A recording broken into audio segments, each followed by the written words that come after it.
பெரிய பூசணிக்காய். பெரிய பூசணிக்காய். இது சரியா செய்யுங்க. இப்ப அடுத்து மாத்திரேன். எப்படின்னா நான் சின்னது சொன்னா நீங்க பெருசு காட்டி பெரிய பூசணிக்காய் சொல்லணும். நான் பெருசுன்னு சொன்னா நீங்க சின்னது காட்டி சின்ன கையும் கரெக்டா வரணும். சரியா? ரெடியா? பெரிய பூசணிக்காய்.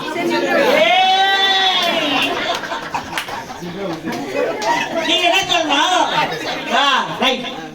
சரி, பெரிய பூசணிக்காய். கை இப்படியே வச்சிருக்க எல்லாரும். எப்படி வைக்கணும்? கவனம் வைக்கணும்.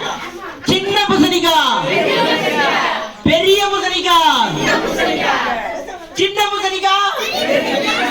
பெரிய பூசணிக்காய். சின்ன பூசணிக்காய்.